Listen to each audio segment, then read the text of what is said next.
गायत्री मंत्र का उच्चारण करते हैं जी, तो वो किस तरह से करें?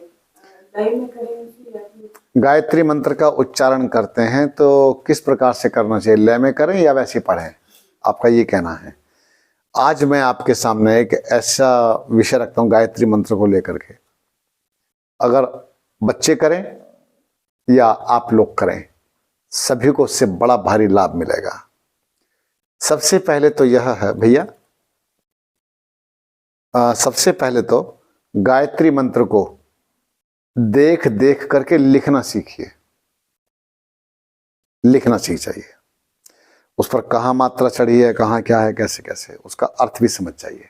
वो सब करने से पहले जब आपको लिखना आ जाता है और जब आपको अर्थ आ जाता है, अब रहा फिर अगला चरण गायत्री मंत्र का।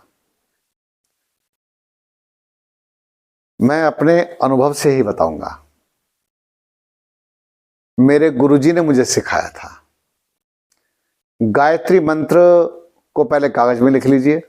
जब लगे कि अब मैं शुद्ध लिख लेता हूं या लिख लेती हूं, अपना आसन जमा करके बैठ जाइए, सीधा कमर सीधी करके आचमन करें, तीन बार आचमन करें। और उसके बाद लेकिन ऐसे समय बैठें कृपा करके कि जब किसी का फोन अटेंड ना करना हो, कोई काम आपके पास ना हो उस समय पर।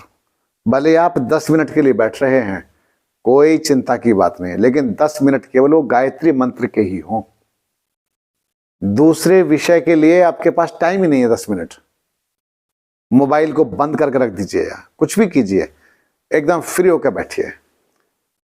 और दरवाजा खटखटाने की किसी बात है तो आप कृपा करके प्रातः काल में बैठिए, जब आपको कोई मतलब व्यवधान डालने वाला ना हो, नहीं तो फिर आपका मन इधर उधर ही भटका रहेगा और 10 मिनट भी आपके लिए भारी पड़ जाएंगे। अगला विषय, ओम भूर्भुवः स्वः तत्सवितुर्वरेण्यं भर्गो देवस्य धीमहि धियो यो नः प्रचोदयात्। ठीक है, इतना तो आपको स्मरण है, याद है। अब ये जो मस्तक है आपका, मस्तक पर हमें गायत्री मंत्र का लेखन करना है, लिखाई। किससे? मन की कलम से। मन की कलम से गायत्री मंत्र को बार बार अपने मस्तक पर लिखें। मेरे गुरुजी कहते थे, मैं अपने अभ्यास और अपने गुरुजी को सम्मिलित करके आपके सामने ही बात रख रहा हूं। मेरे गुरुजी कहते थे कि ये जो मस्तक है ना, ये इतना है, ऐसे, इसको ऐसी भावना करो जैसे स्वर्णिम पट्टी होती है ना। इमेजिनेशन पर दुनिया चल रही है, ऐसा ही है ना। आप कल्पनाएं वैसे भी करते ही रहते हैं, पता नहीं क्या क्या कल्पनाएं करते रहते हैं। लेकिन अब हम जो कर रहे हैं, एक अपने लिए कल्पना छोटी सी कर रहे हैं, स्वर्णिम पट्टी, इसको हमको अनुभव करना है। हो गया। अब इसके ऊपर गायत्री मंत्र का लेखन यहां कीजिए, लेकिन भर्ग आना चाहिए यहां, भर्ग, ये भर्गो का बेटे, भर्गो देवस्य धीमहि धियो यो नः प्रचोदयात्। ये जो ना गड्ढा, ये 2 गड्ढे, यहां से ओम भूर्भुवः स्वः तत्सवितुर्वरेण्यं भर्गो देवस्य धीमहि धियो यो नः प्रचोदयात्। यहां तो ऐसे जब बार बार आप लिखेंगे, यहां पर 3 दिन तक चुपचाप शांतिपूर्ण तरीके से लिखते चले जाइए। मतलब आपको 10 मिनट खर्च करने हैं तो दिन में 3 बार बैठ जाओ, क्या फर्क पड़ता है। और 10 मिनट में क्या दिक्कत है हमें। अर्ली मॉर्निंग जल्दी उठे, 10 मिनट तो यूं ही खर्च हो जाते हैं। क्यों जी, फ्रेश हुए, शुद्ध किए, मुंह पे छींटे मारे और चुपचाप अपने कपड़ा ढक करके बैठ गए, बल्कि नीचे बैठे और 10 मिनट केवल गायत्री मंत्र के। कौन मेरी गाड़ी में बैठे थे कल, जिनको मैं घुमाने ले जा रहा था, आप थे। वो अच्छा विषय चल रहा था, गायत्री महिमा। गायत्री महिमा नाम की एक ऑडियो यूट्यूब में है, चाहो तो आप मुझसे भी ले सकते हैं, मेरे से पढ़ियो, लेकिन वहां है तो सही, किसी की भी उससे कुछ नहीं। तो गायत्री मंत्र को यहां जब आप बार बार लिखेंगे तो इससे क्या होगा, एकाग्रता बनेगी, एकाग्रता, कंसंट्रेशन तैयार होगा। चौथे दिन, हो सकता है तीसरे ही दिन, किसी बच्चे, जैसे बच्चा बैठा छोटा सा, ये बच्चे बैठे, इनको हो सकता है तीसरे दिन ही वो मंत्र दिखाई देना शुरू हो जाए,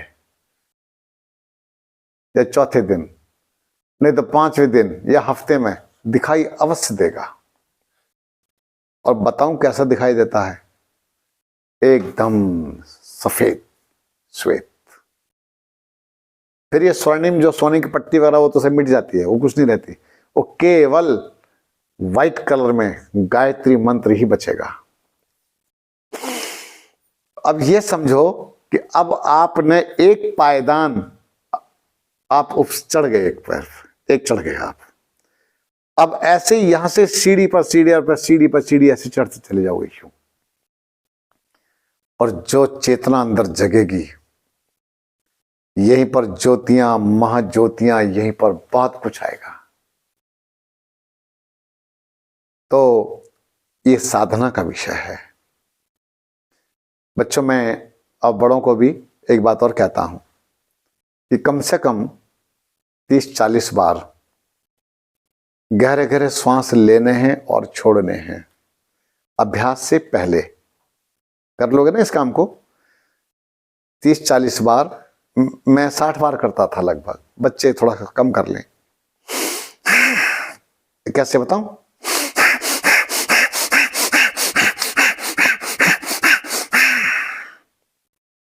आप थोड़ा सा धीमी गति कर लेना, लेकिन 50-60 बार कर लो। और उसके बाद चुपचाप ऐसे ज्ञान मुद्रा में अपने हाथ रखो, ठीक है। और उसके बाद आंखें बंद। अब अपने आंखें मत खोलना, शरीर को कहीं से हिलने मत देना, कहीं से ना हिले। कहीं पर खुजली करने का मन करता है तो ये मन ही करता है, ये मन को भटकाने के साधन होते हैं। यहां खुजली हो रही है, यहां कमर में दर्द हो रहा है, कुछ नहीं है, थोड़ी देर सहो, से सहन करना पड़ता है। कहते ना बेटा, द्वंद्व सहनम तपह, द्वंद्व सहन करना तप है। द्वंद्व को सहन कीजिए। जो द्वंद्व आ रहे हैं, मतलब दर्द हो रहे हैं, परेशानियां हो रही हैं, और कुछ हो रहा है, कुछ से कुछ शरीर में खुजली सी लग रही है, सहो से, और चुपचाप शांत होकर के बैठे रहो। वो 10 मिनट इतने अच्छे क्षण होंगे आपके, इसके सामने कुछ नहीं है। और इस नियम को, इस क्रम को तोड़ना नहीं और छोड़ना नहीं। और मैं कहूंगा किसी भी परिस्थिति में रहो, कहीं पर भी रहो, लेकिन समय हुआ चुपचाप शांतिपूर्ण तरीके से कहीं भी बैठ के, आप ट्रेन में हैं और आपका समय हो गया, बैठ जाओ। बस में हैं, बैठ जाओ। गाड़ी चलाने वाले चला रहे हैं, आप चुपचाप बैठो। क्या बुरा है जी, अच्छा है ना। और कहीं पर पेड़ के नीचे बैठे हो और आपका समय हो गया, अच्छा भाई 10 मिनट वेट करो। अपने को महत्वपूर्ण बनाइए। हम महत्वपूर्ण बन ही नहीं पा रहे, इसलिए हमारा महत्व नहीं है। क्यों, हम किसी भी चीज को उतना महत्व देते ही नहीं है। महत्व दो। मैं एक बात बताता हूं, मैं टोहाना गया था। टोहाना सुना, टोहाना? हाँ, वहां मार्शल आर्ट वगैरह, फाइट वाइट सब होता था। जब मेरा वो दौर चल रहा था उस टाइप का, जैसे बच्चे होते हैं। तो जैसे ही वो मेरा समय हो गया, मैं सबको छोड़ छाड़ करके दूर एकदम पेड़ के नीचे जाके बैठ गया, सबको छोड़ गया। वो बोले कहा, मैंने कहा भाई मेरा समय हो गया, मुझे तो उधर जाना है। जाके बैठा और अपने काम पूरा करके तब आया। वो सब के सब जितने भी थे वो सब मुझे ही देख रहे थे खड़े होकर के, जैसे बावले गांव में ऊंट आ गया हो ना, मैं उनके लिए ऐसा बन गया। पूरे कैंपस में, पूरे शिविर में सबका ध्यान मेरी ओर था। जब आप कुछ करोगे ना बेटा तो कुछ बनोगे भी, कुछ करोगे ही नहीं तो कुछ होने वाला भी नहीं है। तो इसीलिए आप अभ्यास करें। ये मैंने सरल सी विधि, बिल्कुल सरल विधि आपके सामने प्रस्तुत की है, आप इसे करो। और जब आप इसका अर्थ भी सीख जाओगे तो मन ही मन फिर अर्थ भी दोहराना, परमात्मा से कनेक्टिविटी भी होगी, बड़ा लाभ मिलेगा। बहुत बहुत धन्यवाद, बहुत बहुत शुक्रिया। ओम।